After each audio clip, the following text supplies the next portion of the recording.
มื้อนี้กะบ่ล่ะกะสิมาอัปเดตเบิ่งทั้งเรือนชานของไอ้แก้วคือเก่าพี่น้องเอ้ยนี่เนาะนี่เฮาก็สิพาทุกคนไปเลาะเบิ่งคือว่าเพิ่นเข้าลูกติ่งพี่น้องเอ้ยเนาะนี่ได้ข้างหนึงเนาะเพราะว่าทางลูกติ่งมันบ่พอบ่ล่ะก็สิได้สั่งใหม่อีกข้างหนึงพี่น้องเอ้ยเนาะนี่สั่งอีกประมาณ15ลูกพี่น้องเอ้ยเนาะเพราะว่าทั้งเบิดมันใช้อยู่17ลูกเนาะนี่พี่น้องเอ้ยแล้วก็สิไปเข้าไปเบิ่งข้างในเนาะทางเฮือนเพิ่นอีกรอบนึงพี่น้องเอ้ยสวัสดีเด้อสร้างสบายดีสวัสดีไอ้แก้วโอ้โดยนั่งเบิ่งสร้างเฮ็ดหยังอันนี้ฮะโอ้รถเพเลยนั่นแหละไปบ่ได้แล้วครับโอ้ไปบ่ได้แล้วซื้ออันนี้ไม่บ่มีเงินเราอยากเบิกเงินบ่เบิกเงินเนาะถ้าเบิกเงินพี่น้องเอ้ยมันค่ำแหละเพิ่นว่า1 2 3 4 5 6 7 8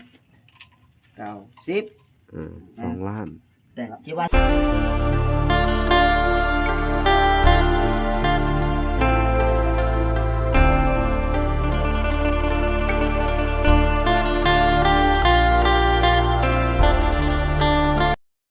อ้าวโอเคพี่น้องเอ้ย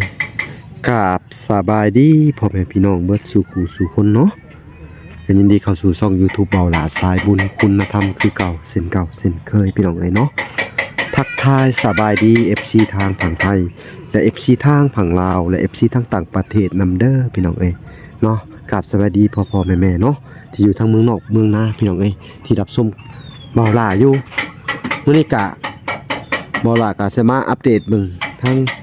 เรือนชานของไอ้แก้วคือเก่าพี่น้องเอ้ยนี่เนาะนี่เฮาก็สิพาทุกคนไปเลาะเบิ่ง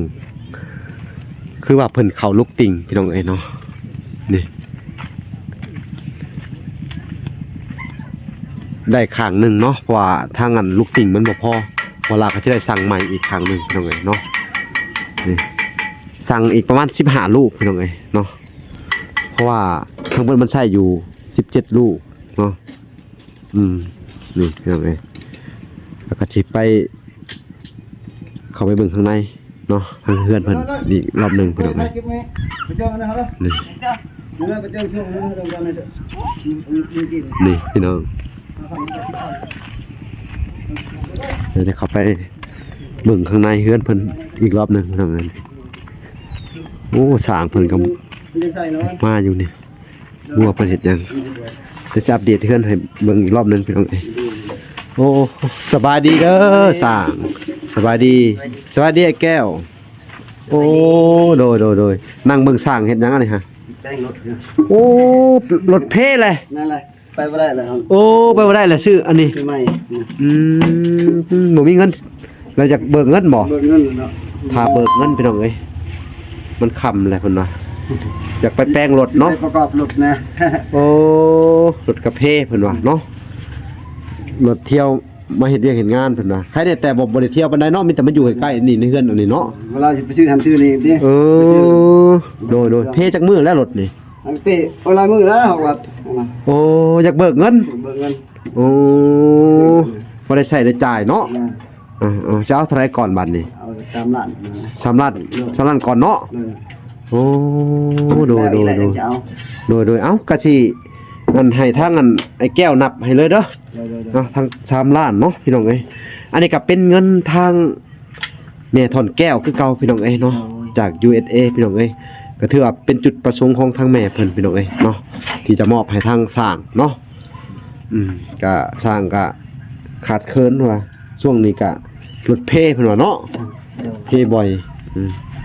มีรถขี่เนาะแล้วไปซ่อมรถนำแน่แต่ละคนก็อยากใช้อยากจ่ายเนาะก็บ่ว่ากันพี่น้องเอ้ยเนาะถือว่าทางสร้างเพิ่นก็เต็มที่กับอันเฮือนในแก้วเนาะว่าแต่มียันจะมาทำเองคือว่าทั้งแป้นนี่เพิ่นว่าสิมามื่นเนาะก็บ่ยากดอกพี่น้องเอ้ยเนาะ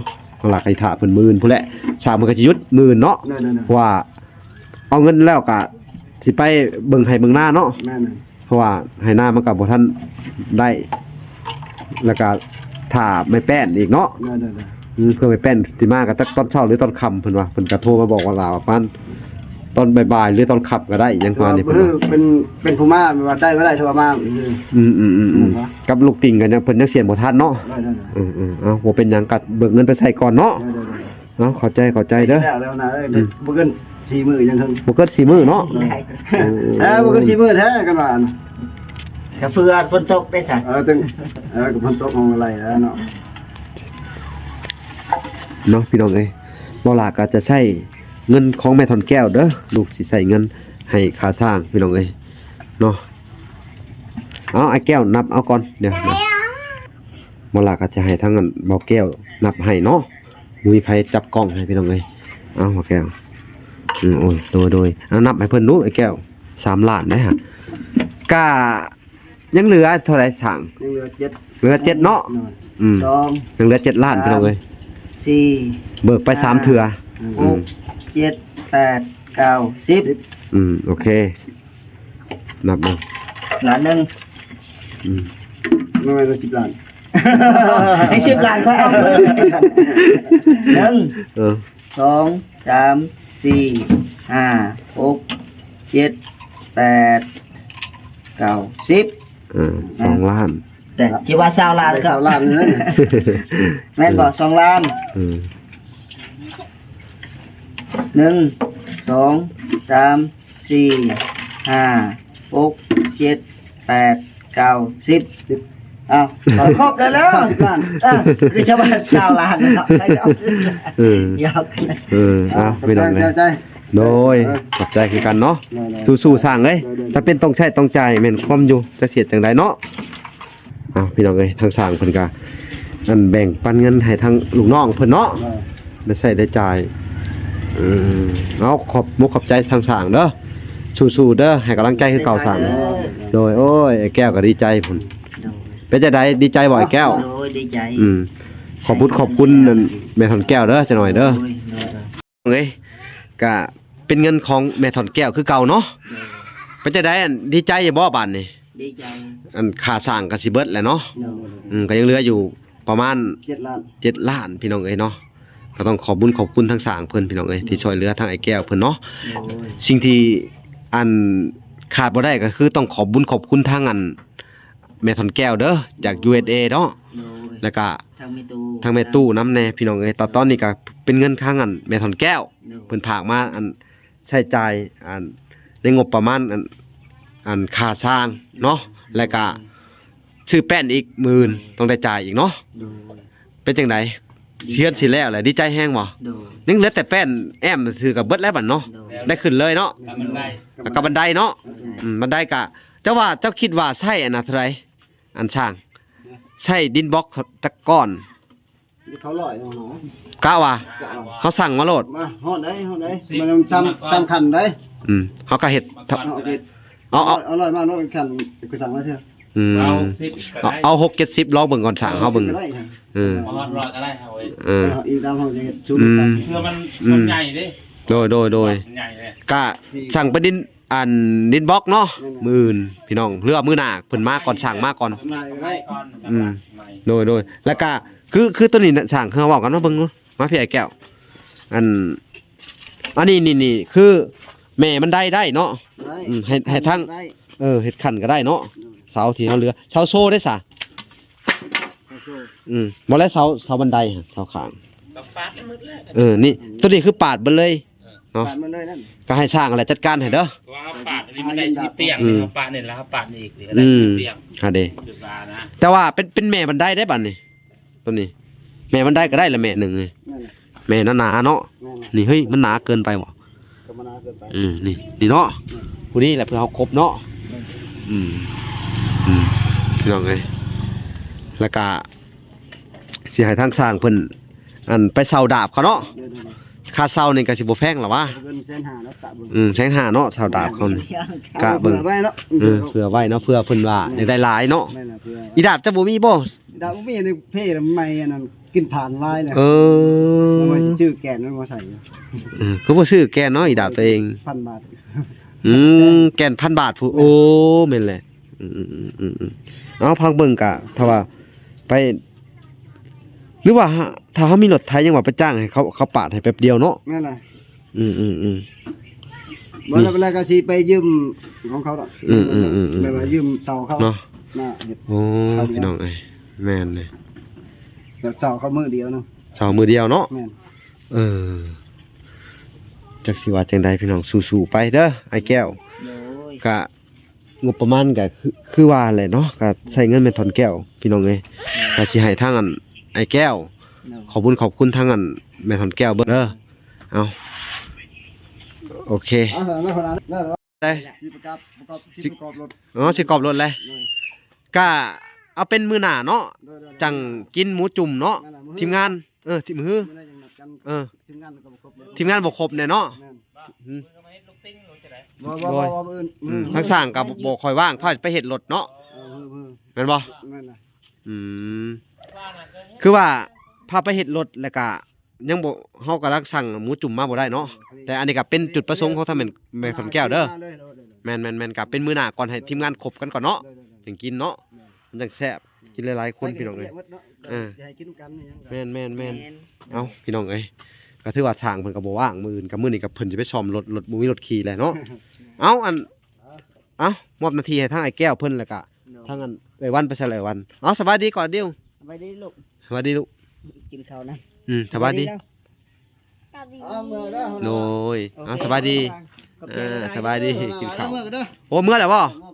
โอ้ดีส่วนทางปลอดภัยสั่งเลย ให้เขาประกอบให้จ่ายครับ ประกอบเองเลยโอเคสุขดีเนาะพี่น้องเอ้ยเอาทางในกาสิไปเบิ่งทางไอ้วันก่อนพี่น้องเอ้ยบรรยากาศยามค่ำๆหลังจากที่วลามาฮอดก็ซื้อหมูกระทะมาให้เพิ่นแรกๆว่าสิเฮ็ดหมูจุ่มทางทีมงานก็อยู่บ่ครบเนาะ ไปชาแล้วไปไหน โอ้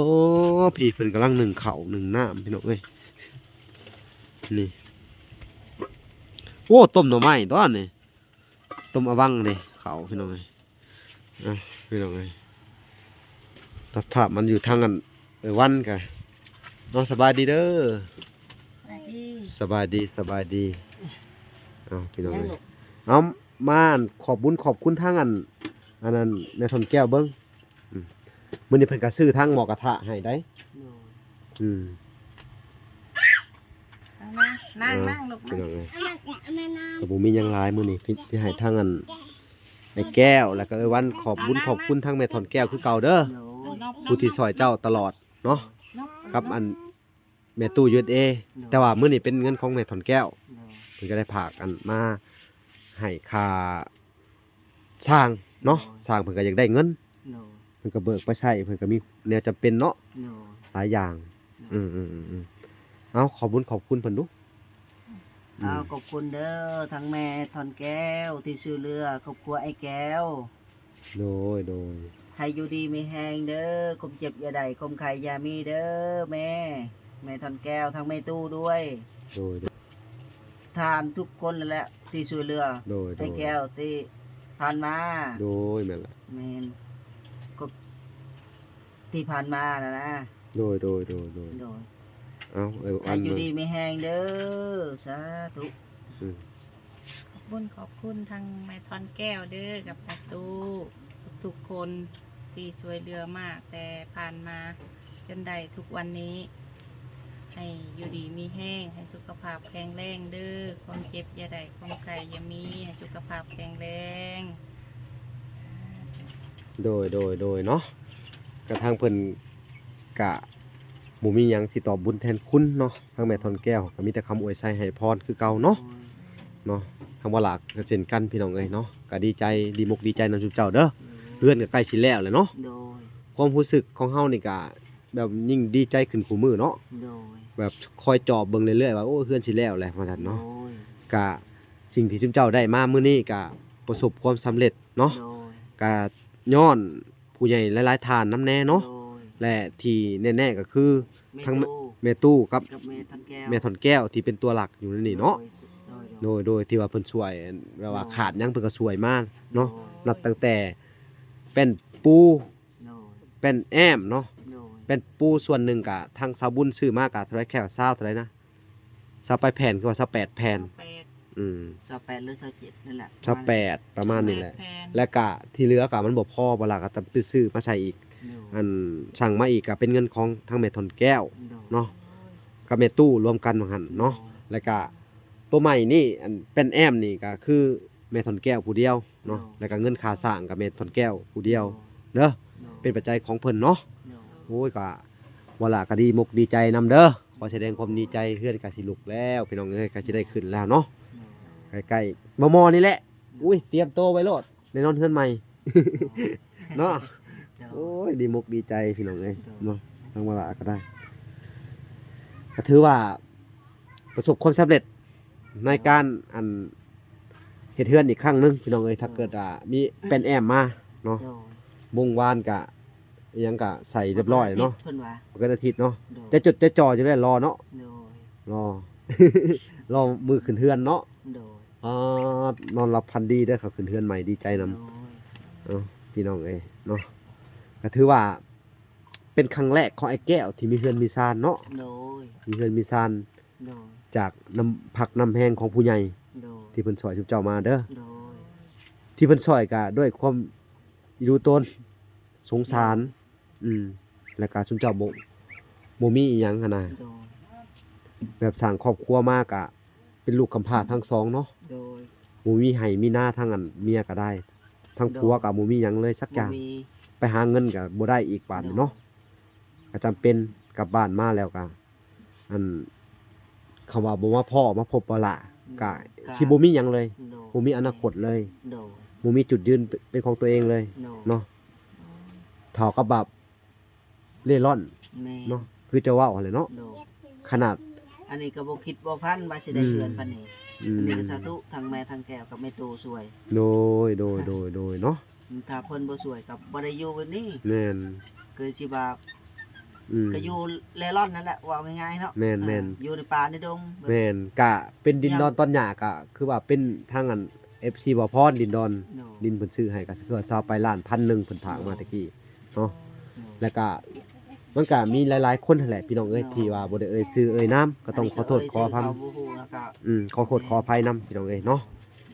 โดย แน่เนาะ โดย ก็หลายๆคู่หลายคนพี่น้องเอ้ยที่ว่าอันตัดสินใจสอยไอ้แก้ว โดย ทางบ่ล่ะก็ดีใจแล้วก็ขอบคุณทุกคนเนาะ โดย ที่เป็นกำลังใจให้ทางไอ้แก้วแล้วก็ฝากเงินมาให้ใช้ให้จ่าย โดย เนาะ โดย ที่ผ่านมาก็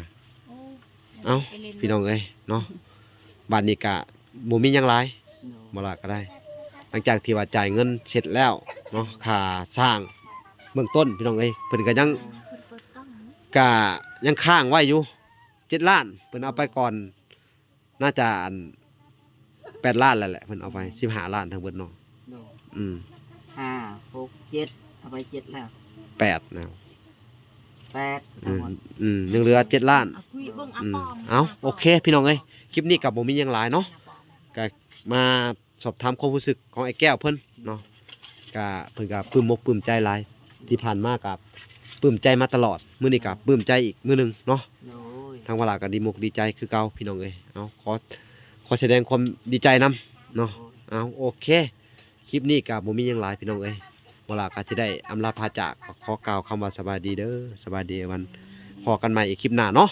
คือหมูจุ่มมื้อนี้บ่ได้กินทีมงานมาบ่ครบเนาะบ่สัญญาก็กลับบ้าน โดย แล้วก็สร้างก็ค่าเวียกเนาะ โดย ก็เอาไว้มื้อหน้าเนาะ โดย โอเคพอกันใหม่พี่น้องเอ้ยบ๊ายบาย